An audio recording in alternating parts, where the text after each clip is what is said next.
Hey, you guys. So I'm rereading the story of Moses right now. And let me tell you, no matter how many times I reread certain scriptures, stories in the Bible, it's like I read it the first time. So two things stood out to me in Exodus chapter 32. When we tell you that this story is like a soap opera, let me show you. Okay, so let's see. Okay, so we are reading the English Standard Version. This is about the golden calf.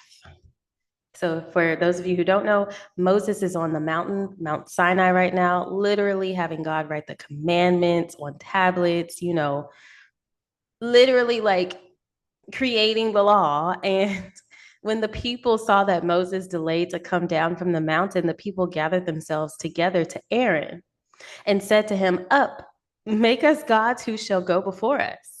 As for this Moses, the man who brought us up out of the land of Egypt, we do not know what has become of him. So what they're saying is, we don't know when he's coming back. So can you make us a god?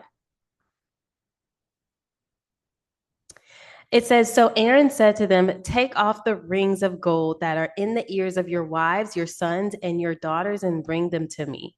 So all the people took off the rings of gold that were in their ears and brought them to Aaron. He received the gold from their hand and fashioned it with a graving tool and made a golden calf. And they said, These are your gods, O Israel, who brought you up out of the land of Egypt. They worshiped it. It says, When Aaron saw this, he built an altar before it, and Aaron made a proclamation and said, Tomorrow shall be a feast to the Lord. And they rose up early the next day and offered burnt offerings and brought peace offerings. And the people sat down to eat and drink and rose up to play. And the Lord said to Moses, okay, so let me just back up because this is what's happening here. For those of you who don't know, Aaron is Moses' brother whom God allowed Moses to have as pretty much an assistant to do all of the speaking because Moses felt like I'm not good enough to speak. I have a stutter, blah blah blah. I can't do this. And so God was like, "Okay, I'll give you Aaron." Remember that. Aaron has directly seen the good works of God.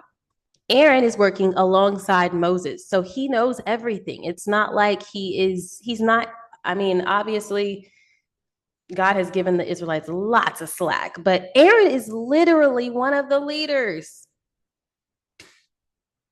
And the people go up to Aaron because they are unable to wait for Moses to come down from Mount Sinai. So they're like, I don't even know if he's coming back. Can you make us a god? Aaron says yes.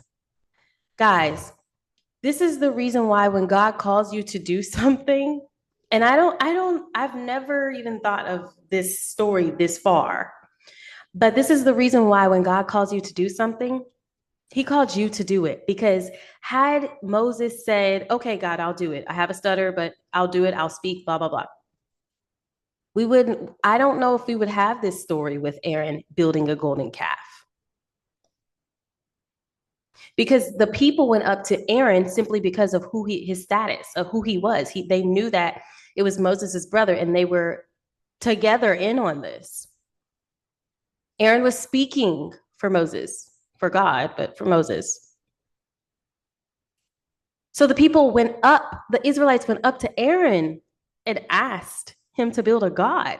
And Aaron said, yes. Why? Because he wanted to please the people. How is this relevant in today's time? How many times have you watched, seen, or been in a church with a pastor who is excusing creating idols, whether within the church or outside of the church? How many times have you seen that pastor excuse his people, his congregation, to create idols just to please them? How many times? Supposed to be a leader in the church, but you're excusing the creation of another God. to please the people. Let's continue reading. So now we're at the point where the Lord is telling Moses what's happening. Watch how Moses responds. Verse 7. And the Lord said to Moses, go down, for your people, whom you brought out of the land of Egypt, have corrupted themselves. They have turned aside quickly out of the way that I commanded and have worshipped it and sacrificed to it and said, these are your gods, O Israel, who brought you up out of the land of Egypt. And the Lord said to Moses, I have seen this people, and behold, it is a stiff-necked people. Now, therefore, let me alone, that my wrath may not burn hot against them, and I may consume them, in order that I may make a great nation of you. But Moses implored the Lord his God and said, oh Lord, why does your wrath burn hot against your people, whom you have brought out of the land of Egypt with great power and a mighty hand? Why should the Egyptians say with evil intent, did he bring them out to kill them in the mountains and to consume them from the face of the earth? Turn from your burning anger and relent from this disaster against your people. Remember Abraham, Isaac, and Israel, your servants, to whom you swore by your own self and said to them, I will multiply your offspring as the stars of heaven. And all this land that I have promised, I will give to your offspring, and they shall inherit it forever. And the Lord relented from the disaster that he had spoken of by bringing on his people. So obviously back then they had very wordy speech compared to the way we speak today. What is Moses saying? He's defending the Israelites. He's defending them. He's like, I believe that in Moses's head, he didn't think it was that bad. Let me tell you why I believe that.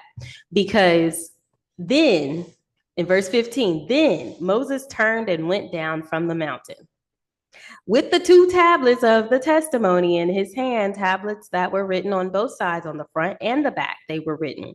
The tablets were the work of God, and the writing was the writing of God engraved on the tablets. When Joshua heard the noise of the people as they shouted, he said to Moses, there is a noise of war in the camp. But he said, it is not the sound of shouting for victory or the sound of the cry of defeat, but the sound of singing that I hear. As soon as he came near the camp, okay, as soon as Moses came near the camp and saw the calf and the dancing, Moses's anger burned hot, and he threw the tablets out of his hands and broke them at the foot of the mountain. He took the calf that they had made and burned it with fire and ground it to powder and scattered it on the water and made the people of Israel drink it. So now he's exhibiting anger, whereas before when God told him, hey, they're doing this, Moses was like, oh no, Lord, mighty Lord, everything that you've done and promised us, like, I don't think he understood to what extent the Israelites had sinned. So he comes down the mountain and he sees what's going on and he is irate. So verse 21, and Moses said to Aaron, okay, now we get to the point to where Moses is confronting Aaron because he's like, you're supposed to be looking over them. What happened? He says, what did this people do to you that you have brought such a great sin upon them? And Aaron said, let not the anger of my Lord burn hot. You know the people, that they are set on evil. So he blames the people, number one. For they said to me, make us gods who shall go before us. As for this, Moses, the man who brought us up out of the land of Egypt, we do not know what has become of him. So I said to them, let anyone who have gold take it off. So they gave it to me and I threw it in the fire and out came this calf. This is the most ridiculous reason to have an ultimate sin against God. Aaron is telling Moses, like, hey, well, they all was coming up to me and you know how they think. So, I mean, I told them, give me their earrings, and then I made a golden calf out of it so they could worship it while you was gone. Like, that is crazy. Verse 25. So actually, I'm going to stop right there because it just goes into the consequence that the Israelites had to face because of how greatly they had sinned against God, which we know today, yesterday, for forever, the greatest sin against God is to create an idol above him. And so he goes on to tell them, like, you know, you're going to kill this many people and blah, blah, blah. So lots of death happened after that.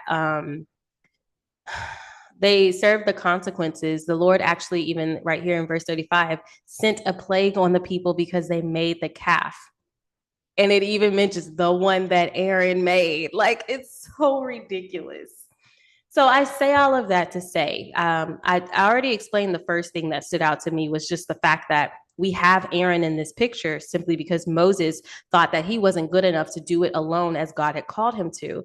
And then Aaron goes and does this. The second thing that stood out to me was just the way that Aaron responded. It was the way that Aaron responded and just how everything played out. I think I expected it from the Israelites, as we all do. But honestly, looking back, I don't think I ever remembered that Aaron was the one who created the golden calf. It never stood out to me before when I read it. It never stood out to me before when I read it, especially when you read at different times in your life, at different spiritual states in your life. Different things are going to come out to you, and you're going to think about things on a deeper level. You're going to go beyond the surface because your spiritual eyes are open to a certain extent to where you can see things within the scripture that you may not have been able to see before. So, man, be careful what pastor, what leader you are under, because if your leader is afraid of not pleasing the people, get from under that leader because they will fall for anything. There's absolutely no explanation for this for Aaron. Aaron literally said, like, well, they came up to me. Like, what kind of leader is that? And this isn't some like everyday sin. Like, this is some serious sin. This is not just me speaking. Let's actually go to the verse where he calls it. It says, verse 30, the next day Moses said to the people, you have sinned a great sin. And now I will go up to the Lord. Perhaps I can make atonement for your sin. This is why Moses was so frustrated with these people. However, even though, and we're going to get to that, I'm going to get to that eventually, because this is actually my personal reading. Even though God has called you to do this great thing, he has anointed you to do this great thing, always know that you are going to come against obstacles. And when it comes to being frustrated with those obstacles as they were presented to you for that reason, was to frustrate you and to get you off track, make sure you stay on track. Because Moses did not stay on track, he wasn't able to see the promised land. So make sure you do not allow the devil to win. That's all I got to say. This is a great read.